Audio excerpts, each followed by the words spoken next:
Terima kasih, ketemu lagi dengan Bapak Pak Jipto. Di kelas 8 ini kita awali di bab 1 itu tentang memahami kedudukan dan fungsi Pancasila. Sebelumnya Bapak mengucapkan selamat, kamu sudah naik kelas dan sekarang sudah di kelas 8. Nah, dalam bab ini apakah kita sudah hidup sesuai dengan Pancasila? Belajar keras itu salah satu sikap sesuai Pancasila. Nah, bekerja, bergiat, berdoa itu salah satu perilaku hidup yang sesuai Pancasila. Baik anak-anak yang baik, pada pertemuan yang pertama kita akan membahas tentang arti kedudukan dan fungsi Pancasila. Nah, pertanyaan yang sering timbul itu 18 Agustus 1945 itu penetapan Pancasila.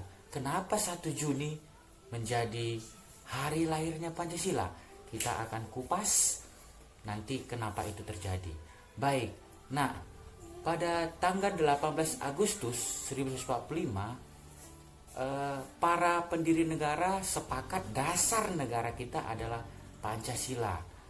Pancasila itu berasal dari buku Nakara Kertagama dan buku Sutasoma karangan Empu Tantular yang artinya berasal dari bahasa Sanskerta. Panca artinya 5, sila artinya sendi, berarti pelaksanaan kesusilaan yang 5 atau Pancasila Krama. Ada 5. Pertama, dilarang melakukan kekerasan, dilarang mencuri, dilarang berjiwa dengki, dilarang berbohong, dan dilarang mabuk dan minum minuman keras. Baik, anak-anak, Pancasila pertama kali itu dikenalkan oleh Insinyur Soekarno, Badan Penyelidik Usaha-Usaha Persiapan Kemerdekaan Indonesia atau BPUPKI.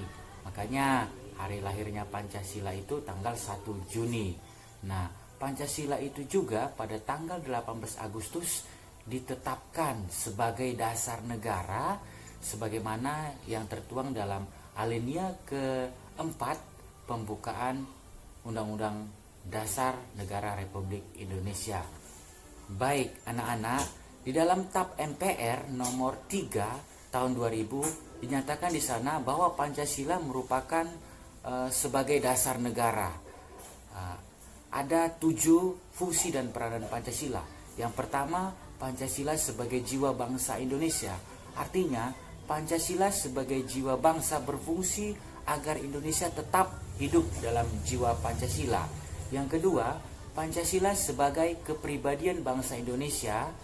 Artinya, Pancasila itu memiliki fungsi sebagai corak khas bangsa Indonesia sehingga membedakan bangsa kita dengan bangsa yang lain, karena hanya Pancasila itu terdapat hanya di Indonesia. Yang ketiga, Pancasila sebagai sumber dari segala sumber hukum. Artinya bahwasanya Pancasila itu mengatur segala hukum yang berlaku di Indonesia.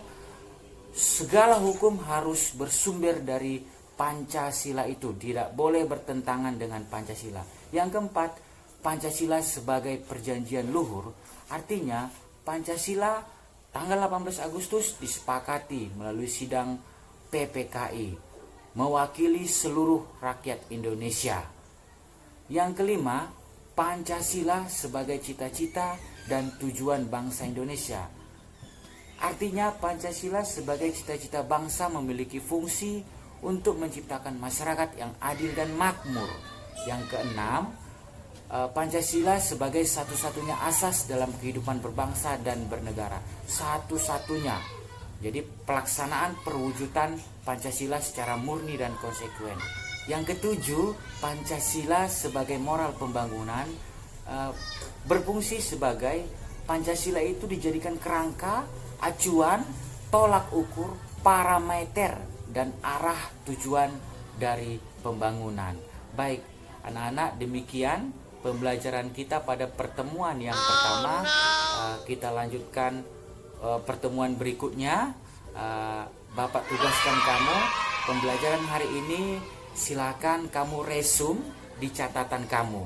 Oke, sampai ketemu pertemuan selanjutnya, dan tugas itu akan Bapak tagih minggu depan. Oke, bye-bye.